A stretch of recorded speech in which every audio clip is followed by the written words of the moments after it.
On y va, les premiers ES2 représentent. Chers auditeurs, nous vous souhaitons la bienvenue.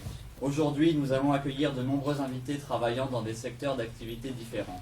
Ils sont ici présents dans le but de traiter le sujet des espaces économiques en France. Depuis le 19e siècle, la France connaît des déséquilibres majeurs dans son économie.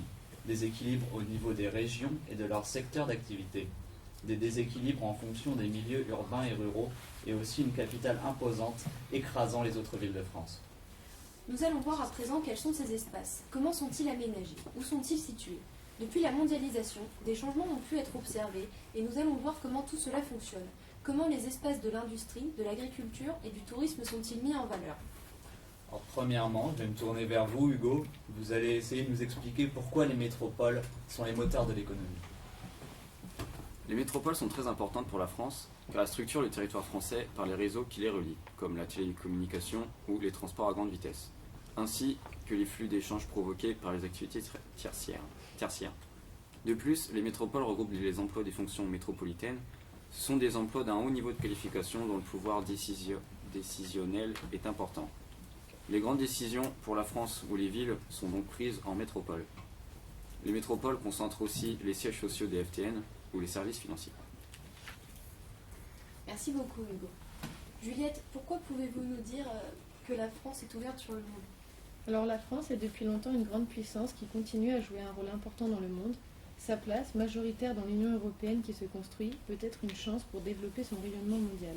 La France est la 6e puissance économique mondiale et le 6e exportateur mondial de marchandises en 2013.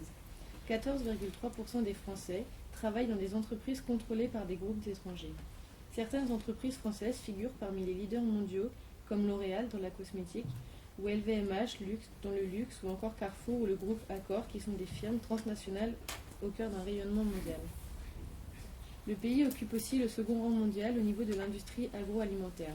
Il occupe alors une place majoritaire dans le monde et continue de s'affirmer. Merci Juliette. Maxime, vous qui êtes un élu, qu'est-ce que vous pouvez faire pour que Roissy reste performant?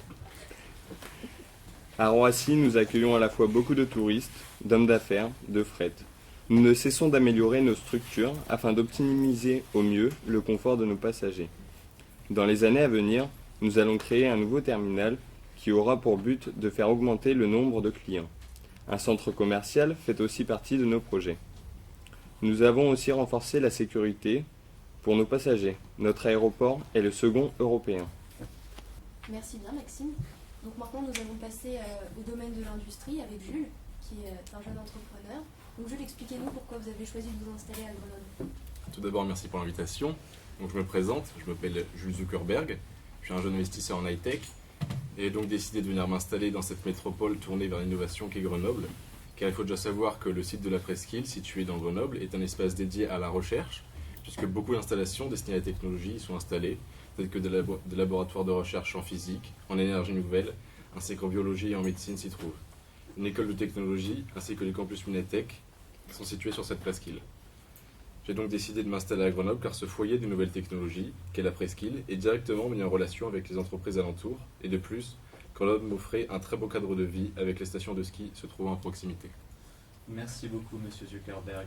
Maintenant Lucie, j'aimerais savoir ce que vous pouvez nous dire sur la Cosmetic Valley.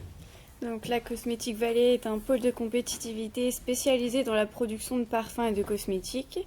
Elle regroupe sur un même territoire et met en relation des entreprises, des laboratoires de recherche et des universités pour favoriser l'innovation. Elle s'étend sur 3 régions, la Normandie, le Centre-Val de Loire et l'Île-de-France. L'Eure-et-Loire, département faisant partie de la Cosmetic Valley, est surnommé le département beauté, car c'est à Chartres que ce pôle de compétitivité a été fondé et c'est la ville qui détient le plus d'établissements industriels de tout le pôle, donc plus de 30. Les plus grands noms du luxe, qu'ils soient français ou étrangers, ont choisi la Cosmetic Valley pour la fabrication de leurs produits. La Cosmetic Valley, c'est 70 000 emplois et plus de 50% du chiffre d'affaires total de l'industrie française de la beauté. La France est le leader mondial sur le marché de la beauté, c'est pourquoi elle se doit d'innover constamment. 80 programmes collaboratifs entre universités et entreprises sont donc en cours afin de découvrir de nouveaux ingrédients d'origine végétale, minérale, marine ou issus de biotechnologie et de la chimie verte. La Cosmétique Vallée se mobilise aussi en faveur du développement durable et entretient des partenariats à l'international, ce qui représente une source d'innovation pour les industriels du pôle. Merci beaucoup Lucie. Donc maintenant nous allons entendre Ricardo et Hugo qui vont nous parler de la France qui est une puissance industrielle et aussi les effets de la mondialisation sur celle-ci. Eh bien tout d'abord, la place de l'industrie a fortement diminué depuis les années 70 en termes de part dans le PIB et d'emploi. Aujourd'hui, son déclin est très accentué par les délocalisations. Je vais laisser la parole à Hugo pour nous parler un peu plus de la mondialisation. Ouais, donc merci. Mais heureusement, cette mondialisation ne comporte pas que les points négatifs, puisque l'on peut aussi trouver des avantages, avec les investissements étrangers et les exportations qui créent des emplois industriels en France. La France profite de sa position géographique stratégique pour attirer des investisseurs étrangers dans les régions d'industrie anciennes du Nord qui oscillent entre déclin et renaissance, avec des investissements dans des entreprises comme Toyota à Valenciennes, dans des espaces qui bénéficient de la maritimisation et des activités liées à la mondialisation, où les zones industrielles ou portuaires accueillent de plus en plus de porte-conteneurs. Merci à vous. Maintenant, je me tourne vers vous, Hugo, parce que j'aimerais savoir ce qui ne marche malheureusement plus en France. Donc en France, de nombreux secteurs industriels fonctionnent très bien, sont rentables pour le pays, produisent beaucoup, sont efficaces dans leur production et leur offre d'emploi. Mais il y a malheureusement certains secteurs qui ont plus de mal. C'est le cas par exemple du secteur textile. La cause principale de cette difficulté est le fait que les consommateurs ne se soucient même plus d'où viennent leurs vêtements, mais plus de leur prix. Ce secteur fonctionnait bien jusqu'en 2000, où de nombreux produits venant de Chine sont importés en France. En à peine 10 ans, l'activité s'est effondrée de 75%.